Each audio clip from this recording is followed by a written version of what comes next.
And then basically the second last thing here is there are some other, we'll call them esoteric modalities that you could use for cardio that people don't really think about.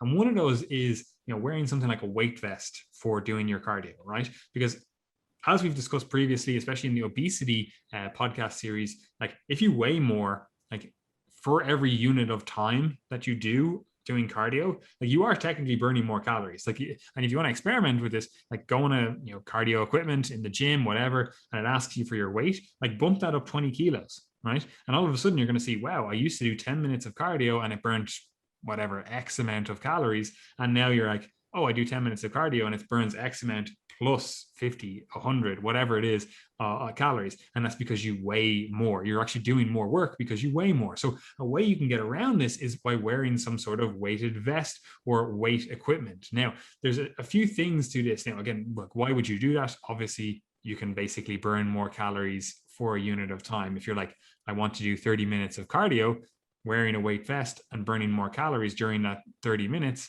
potentially beneficial. It's also quite beneficial for everyday use. Like you're just like walking around your house, you can have a weight vest on, right? And it's like, oh, all of a sudden you're burning through more calories, and as a result leading to more of an energy deficit, right?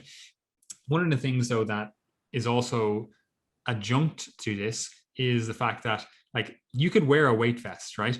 But there's actually been a lot of research on this by the US Army of all places, and in terms of how energy expenditure occurs in relation to weight distribution on the body, right? Because obviously they're looking for their soldiers to be efficient. They're looking for, if you're going to have to march across, however amount of expansive territory, I don't want you being fatigued. I don't want you to be inefficient. I don't want you to be burning through a lot of calories, because that means you have to eat more, right? And ideally they don't want to have to give you 20 fucking MRE bars to just sustain you through one march, So it's like, how can we make people more efficient? And what they found is that the least efficient, which again, remember, efficiency is something we do not want from a fat loss perspective.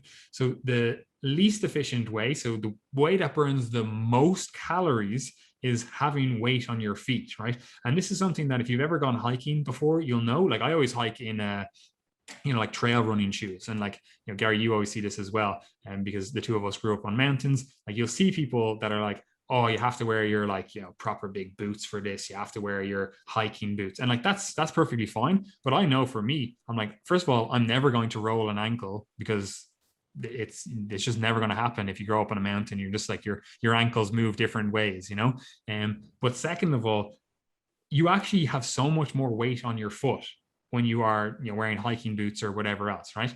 And what the studies have found is that 1 pound of weight on your foot is worth 5 on your back, right? So if you're trying to burn more calories by wearing a weight vest, you're actually way better off having more weight on your feet, right? And it sounds a bit weird, but it is like a 5-to-1 type deal, right? So if you have 20 kilos on your body, right, it's like you can actually reduce that significantly by just wearing that weight on your feet, right? And again, it makes sense. Like imagine you had to hold a weight out to the side here, you had like wrist weights, it's obviously going to be way harder than if you had to hold your arms out and you had the weight on your chest, right? So it's like it makes sense from a muscular endurance perspective. And also, as an aside, if you were to wear like ankle weights versus wearing like a weight vest, you would also get absolutely fucking jacked hip flexors, which is quite beneficial because no one trains them, right?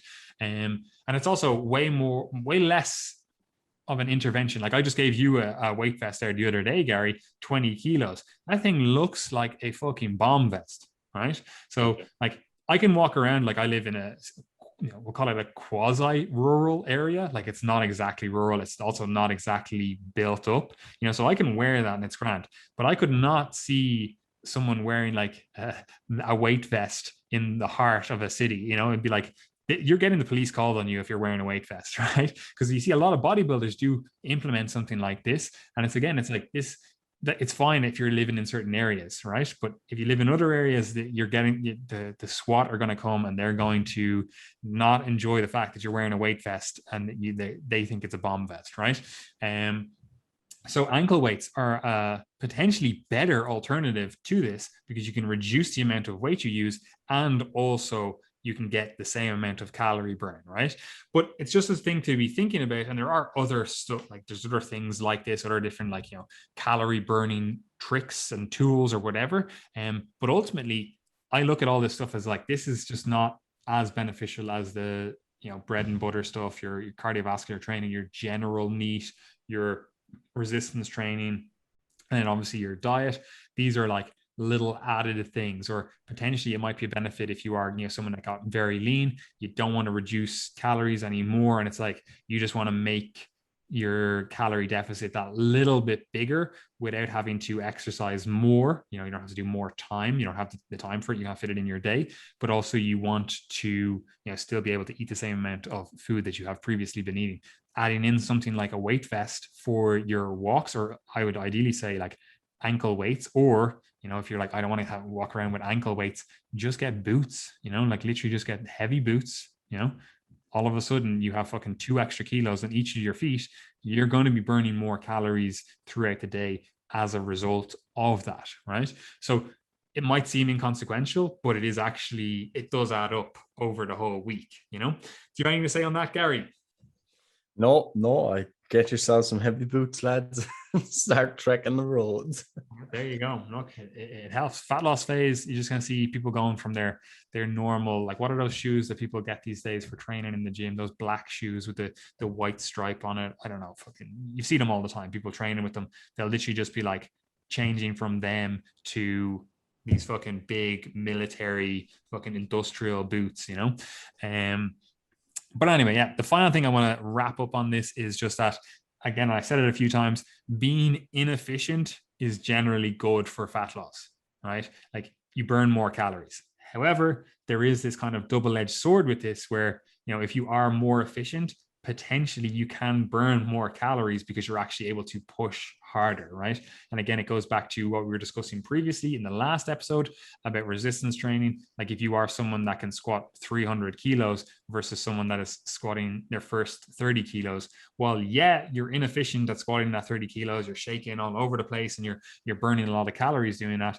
You're probably not going to compete in terms of the energetic cost, demands, etc., of that person squatting that 300 kilos, right? So there is a little bit of a middle ground with this, where it's like, with fat loss, you do kind of want to be a little bit inefficient, but at the same time, it's like you want to eventually get efficient so that you can really put a lot of effort into this stuff, so there are ways to use that information. Like, you might be like, okay, I'm going to do a fat loss phase and I'm going to, potentially cycle through a few different cardio, equipment, so that, again, I'm like inefficient at some of them, I'm better at some of them, I'm worse at some of them, but you're expending a lot of energy doing this. But eventually you do get to that stage where you are quite efficient at all of them, and then you can push a lot harder, But anyway, Gary, that's all I have. Do you have anything to add to that? Do you have anything to discuss? Or if not, where can people find us? No, that's it. Guys, do your cardio, do your lifting in moderate proportions. No need to go crazy on the cardio for fat loss. Your diet should be doing most of the heavy lifting, and you should be doing heavy lifting then to support your body composition as a whole, as opposed to just the fat loss side of things. Cardio, again, is something that we believe is a core of any exercise program, and that everyone should be doing more cardiovascular exercise, but it's not necessarily something that you should go crazy on just for the sake of fat loss. So yeah, that's it for this podcast.